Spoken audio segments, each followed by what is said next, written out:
Godzilla vs. Destroyah was sold on a single, unavoidable idea. Godzilla dies. Godzilla died once before in the first movie in 1954, so this last film incorporates the image of his first death. Destroyer appears only in the first and last Godzilla movies, so in a way, the last film is the continuation of the birth. Toho positioned the film as the end of the character and the finale of the entire franchise. After 4 decades of survival through reboots, tonal shifts, and cultural fatigue, the studio promised an ending instead of another return to the status quo. Audiences were asked to show up knowing the outcome in advance, which gave the film a level of importance and grandeur that the series rarely allowed itself to carry. Not to mention, the timing was very deliberate.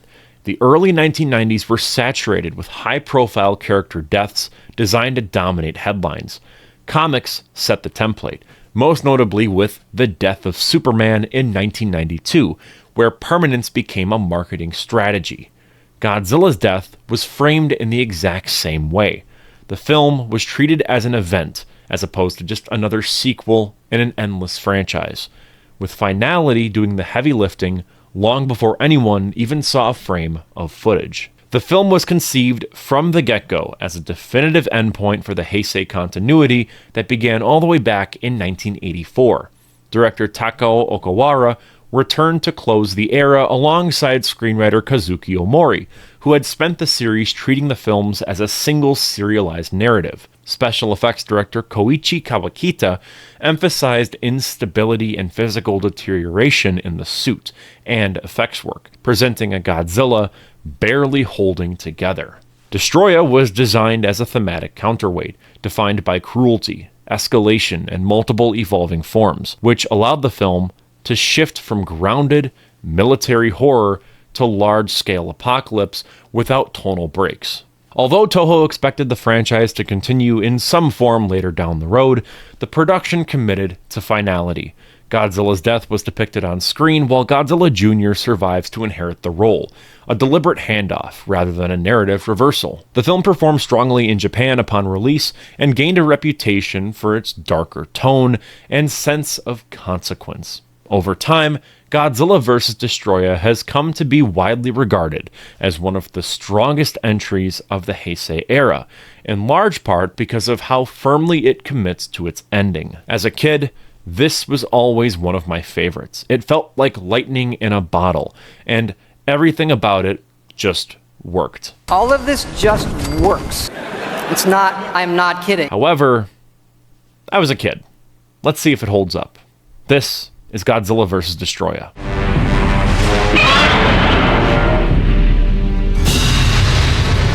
Following Godzilla's clash with Space Godzilla, he re-emerges transformed, his body burning with runaway nuclear energy that will inevitably destroy the planet. As Godzilla spirals towards meltdown, creatures born from the Oxygen Destroyer evolve into Destroyah, a monstrous embodiment of humanity's original sin against Godzilla. Godzilla's mutated son, now Godzilla Jr., is drawn into the conflict and ultimately murdered by Destroyah, driving his father into a final apocalyptic rage. Godzilla annihilates Destroyah, but succumbs to his own meltdown. In death, his radiation resurrects Jr., who rises as the new Godzilla.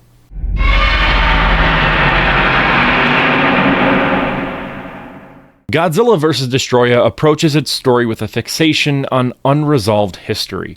The film constantly looks backward, framing the present as a space where past decisions finally demand reckoning. Earlier weapons, discarded knowledge, and moral shortcuts are treated as active forces rather than closed chapters. The narrative operates on the assumption that history does not remain inert, as choices linger, accumulate, and eventually reassert themselves in forms that cannot be ignored.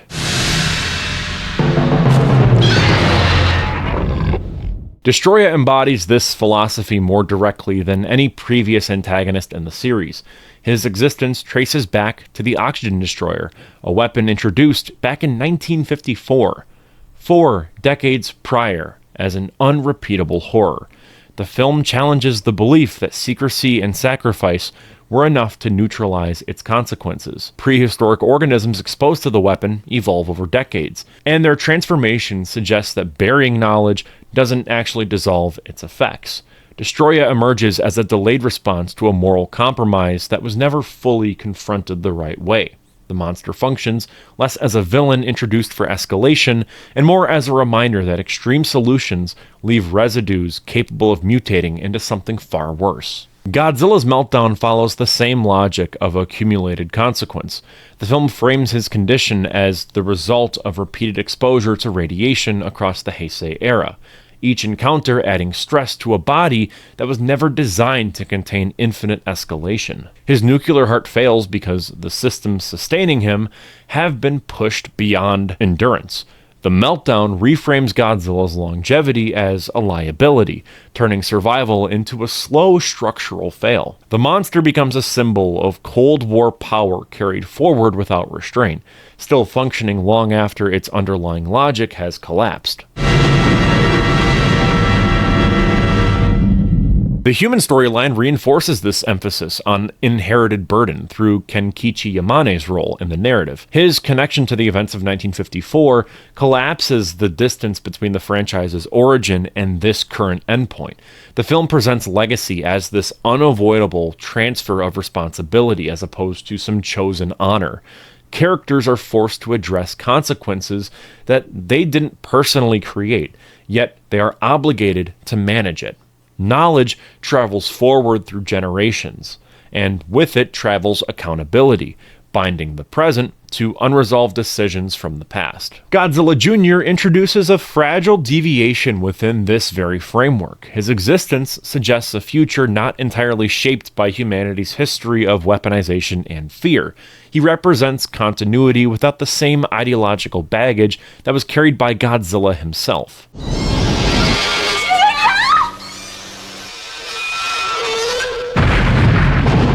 And when Destroyah kills Junior, it eliminates that possibility with deliberate cruelty, reinforcing the film's insistence that unresolved history consumes potential futures first.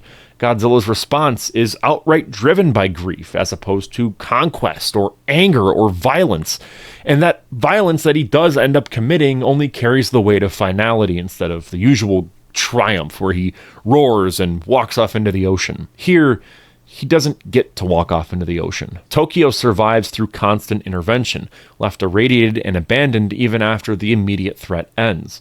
Godzilla's death requires sustained human action to prevent planetary collapse, and the film frames this effort as emergency containment as opposed to an act of heroism. And when Junior is resurrected, the cycle continues, but in altered form, allowing the role of Godzilla to persist while acknowledging that the damage shaping it remains unresolved. Again, that line of generational trauma continues to the next person. Death occupies the center of the film's structure and tone. Godzilla's meltdown carries a very defined endpoint, and the narrative quickly shifts towards managing the scale of destruction as opposed to pursuing salvation once they realize we're fucked, and we need to do everything we can to save the Earth. Human strategies focus on just slowing the process and limiting fallout as opposed to stopping it from happening, because they know that they can't stop it from happening. It's going to happen regardless. It's inevitable. Much like how the movie's going to end at some point. Everybody knows that this is what was promised. Godzilla's going to die. That's the story. But in a 20-second film, Godzilla vs. the Destroyer, to be released December 9th in Japan, the 42-year-old monster will finally meet his end. Godzilla will die. Godzilla's physical portrayal reinforces this framework as his movements appear very strained, his attacks are uncontrolled, and the glowing fissures across his body register as visible symptoms of internal failure. You can tell he's in a lot of pain.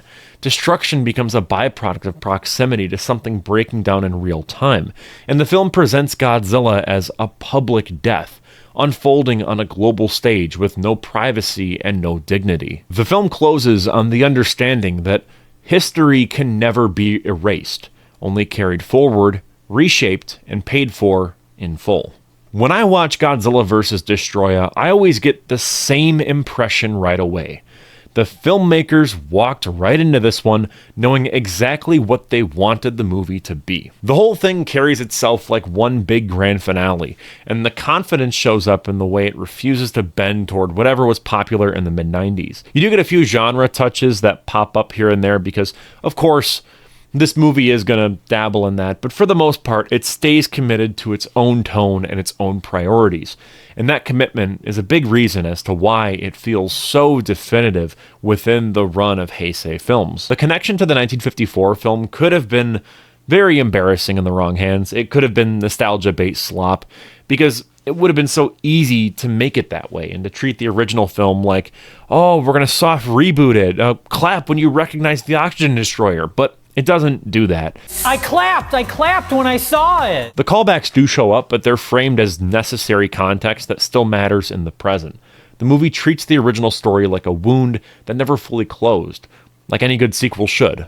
The bridge between the grounded tragedy of 1954 and the louder, more heightened 90s style of Godzilla ends up feeling really natural. The film never acts like it has to apologize for being a big effects-driven kaiju movie, yet it still lets the emotional gravity of the earlier film sit inside the frame without being reduced to a member berries reference. The smartest version of this shows up through the Yamane connection. Bringing in the adopted grandson of Dr. Yamane really lands well. It's the movie insisting that these events change the people and the families in ways that we didn't even think of at the time. When you watch that movie, you don't think about what Yamane's wife was going through. I buy the human material more here than in a lot of Heisei entries because the characters aren't just standing around near the monster plot. Instead, the film does a really good job of trying to actually incorporate them into the themes that the film is trying to lay out to the audience. What's that? 와, 이龍啊,紅色嘅龍啊.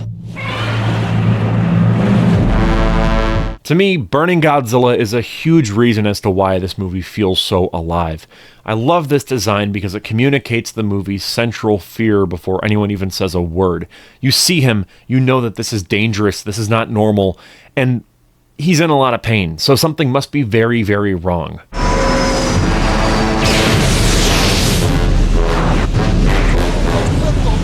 The opening night sequence where he tears through Japan is a great example of the film knowing exactly how to use that design well. The city lights and the glow of the suit create this apocalyptic image that still has a strange beauty to it, and I always walk away thinking about how much of this visual language anticipates what would later come down the road with Shin Godzilla in 2016. I also appreciate how the film handles the hypothetical, what happens if this goes all the way sequence. The CGI is kind of dated in the way that any 90s CGI is going to be dated, but the sequence still works because it has a very clear purpose. It's never trying to shock you for the sake of it. If anything, it's a really solid fake out where you're like, wait, did that just happen? It's communicating scale, inevitability, and stakes in a way that you can grasp immediately, and I'd rather watch that kind of visual explanation than sit through another round of characters staring at readouts and repeating the same information with slightly different phrasing. Yes, we know the world is going to end, but they actually showed it, which isn't the case for most of the movie. My main frustration comes from how often this movie falls back into the conference room rhythm once the human plot actually gets rolling. I don't mind exposition in a Godzilla film when it's building pressure and changing the emotional temperature. Hell, I love Shin Godzilla, which is basically nothing but that. But in Godzilla vs. Destroyah, the repetition really flattens the urgency. The Yamane material stays meaningful, and the Mickey and Junior thread stays emotionally legible, but a lot of the surrounding human scenes just all blend together for me because the film keeps returning to people standing around or walking through hallways, just saying the same thing over and over again.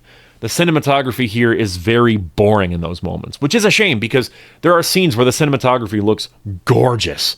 But when it's just people standing around talking, it's like, what is this, a 60s Godzilla movie? Are we really back in the Showa era? What are we doing here? You need to show, don't tell. And one scene in particular stands out as being the prime example of the film telling and not showing. Early on in the movie, these workers are forced to evacuate their building. They're told that the elevator shaft is already starting to melt. The music swells, suggesting a major disaster sequence is about to go down. They sprint out of the room, and then the film abruptly cuts to a newspaper headline explaining what happened afterwards. Why were we doing all this buildup? I don't get it. Now, this doesn't break the story by any means, but It's a revealing moment, and it shows how the film chooses efficiency over immersion, even when immersion would serve the premise better. I can feel the version of the movie that sacrifices just one of those briefing scenes and uses the time to stage a longer escape sequence, because a scene like that would actually add something to the movie and give the audience something physical to hold on to besides endless graphs and charts and dialogue. Those limitations start to make more sense when you think about the production realities of the Heisei movies. These projects had tight turnarounds, and you could see where ambition and time collide. Godzilla vs. Destroyah aims higher than most of its neighbors, and the fact that it gets as close as it does already says a lot about the team behind it. The film has big thematic ideas, a striking visual identity, and an antagonist built to feel like an ending, yet it still carries traces of the assembly line rhythms that shaped the era. Stick to the formula, don't give them anything new, rinse and repeat. Destroyah himself really benefits from the film's restraint. The movie doesn't treat him like an obstacle you knock over on the way to the finale, which he totally could have felt that way. Instead, his presence feels like a conclusion that walked into the story wearing a body. The design helps because he looks so aggressive and evil, and the film uses that... Oh, my light died. He feels apocalyptic, but he never really overdoes it. Like, a lot of monsters from this era kind of have this over-designed quality to it. That was just the 90s in general. Like with comic books, every superhero and anti-hero had to have giant shoulder pads and big guns, but that's the 90s for you. It's also interesting to think about how this is the only original monster in this entire era. Sure, you could say Biollante and Space Godzilla, they're original monsters, right? What about Batra? Not really. Biollante is a clone of Godzilla. Space Godzilla is a clone of Godzilla. Batra is just evil Mothra. Mechagodzilla is Mechagodzilla, and King Ghidorah and Mecha King Ghidorah are, monsters we've kind of already seen before. This is the only truly fresh, original monster that we've gotten, unless maybe the sea lice from Return of Godzilla, if we want to get that pedantic about this. When looking at the big picture, I think that's why this movie sticks with me so much. The Heisei era has such huge highs in effects work and monster design, and it also has recurring structural weaknesses that you can't unsee once you notice them. Godzilla vs. Destroyah feels like the closest the era gets to putting all of its strengths together into one film while keeping the ending uncompromised. Even with that minor gripe of the pacing and the exposition dragging, the movie lands because the filmmaking believes in finality and is willing to make the audience sit in the discomfort of it all. Getting back to the positives, of which there are many in this movie, my favorite scene in the entire film is the moment where the soldiers are picked off one by one by the little juvenile Destroyahs. Oh, it's so good.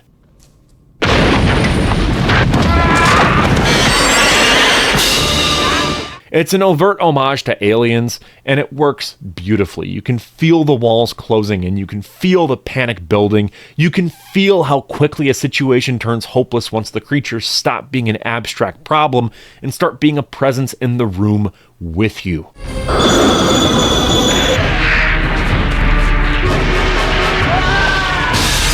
As a kid, that scene freaked me out in a way that most Godzilla movies never managed to do before, and I still think it's one of the smartest choices the film makes because it reminds you that the apocalypse always arrives through small, personal moments before it becomes a major headline, which is a mindset that I personally tried to carry over in my own work. Not to get too off track here, but I made a movie called Another Day Closer to the Sun, and it's about the end of the world, but the entire plot is focused on one man and the familial problems that he was dealing with while everything else around him was crashing down. To me, I think that just shows how much these movies affected me creatively, even from a young age, even if it's just implicitly with that little mindset.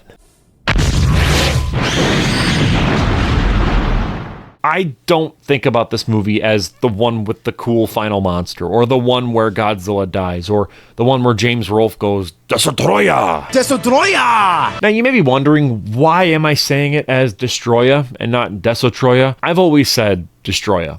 For my entire life, that's just always been my pronunciation of the name.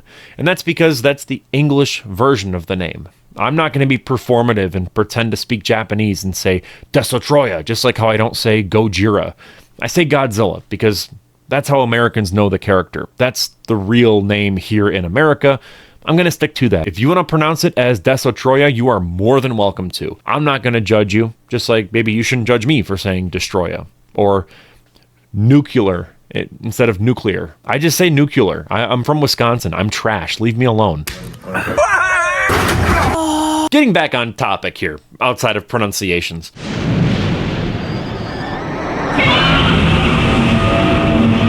I think about how committed this movie is to making the ending feel so purposeful, and how often it backs that purpose up with craft.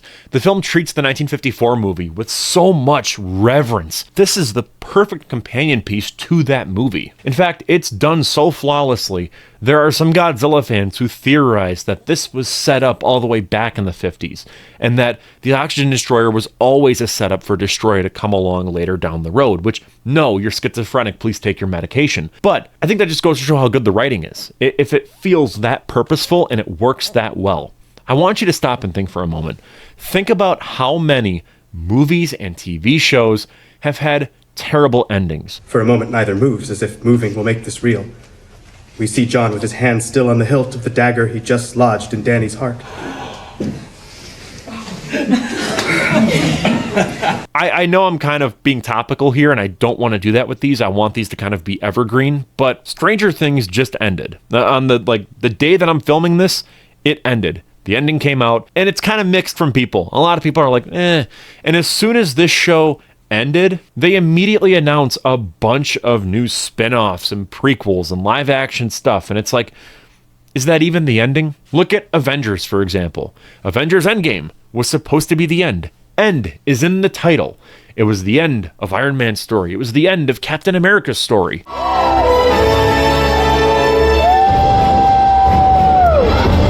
And now they're coming back for Avengers Doomsday, only 5 years after the fact. Now, obviously, Godzilla doesn't end from here. We'll get the 1998 movie, and then Godzilla 2000, and then a million other movies, and the Monsterverse, and all that stuff. I'm sick of Godzilla. But what I can appreciate here is how Godzilla vs. Destroyah sticks the landing. For all these creatives knew, this was going to be the last Godzilla movie made in Japan for a very long time. You get the feeling that the filmmakers wanted to say goodbye to Godzilla. They wanted the goodbye to hurt. They were willing to let it hurt on screen, instead of just winking their way out of it and saying, well, that's it, bye. No. They cared, they put effort into it, and it fucking worked. They did the impossible. They killed off Godzilla and made it satisfying. A good ending is everything. When you look at Game of Thrones, for example, that show shit the bed with its ending. And as a result, people kind of hate the show retroactively. Like, they go back and say, actually, it wasn't all that good because the ending sucks. Maybe most of it was good, except for those last 2 seasons, we'll say that. But I think that goes to show how much a bad ending can ruin something. And I also think it shows how a good ending can save something. I'm not saying the Heisei movies are all terrible. No. But they are very hit or miss at points, let's be honest. Godzilla vs. Mothra. Pretty big miss. Really bad effects. Lackluster human storyline. Godzilla vs. Mechagodzilla 2. Also a pretty mixed bag, if we're being honest. Right there, those are 2 big installments in this series. Godzilla vs. King Ghidorah has a lackluster, mindless plot that is bonkers and makes no sense when you actually think about it. However, this last film has kind of saved the reputation of these movies in a way, where when people think about them, they usually think about Godzilla vs. Destroyah, Godzilla vs. Biollante, and Return of Godzilla. Those are the main saving graces of this universe, and they think about those alone. What I'm getting at is here, the love behind this era is mainly to do with Godzilla vs. Destroyah, and that is not a bad thing by any means. It speaks to just how great this movie really is. And with all that out of the way, I'm Cole McCormick. You are watching Firewood Media. This is just one small part of my massive Godzilla retrospective project, where I revisit and review every single Godzilla movie and TV show. Now, technically this is the end of the Heisei era, but I'm going to cover Godzilla the series first. I'm going to make that video and include that as well as my 1998 movie retrospective and my big supercut of all the Heisei movies. A lot of the behind-the-scenes stuff with the 1998 movie intertwined with the behind-the-scenes stuff for the Toho movies during this time, so it makes sense to include it so you can kind of watch that supercut and it tells one big cohesive story and you get the full picture. My retrospective on Godzilla the series should be out next Friday, and then the supercut will be out the Friday after that. I just want to say thank you all so much. We hit 50,000 subscribers, which is insane to think about. I am blown away by that number. I'm trying to like rationalize it in my head. I just want to thank you all for watching my stuff. I am trying my best to like just look at this rationally, but there's nothing rational about this. I just am so thankful. Massive thank you to our channel members for supporting the channel. Your names are listed right up here on screen. It's $1.99 a month to support the channel. You get to see videos like this one out early before they're released to the public. You get some members only videos and behind the scenes updates, the whole 9 yards. And you get credited in all of our retrospectives and our short films and feature films. But whether you join or not, I appreciate you watching. Thank you so much for tuning in, and I will see you in the next one. Peace out.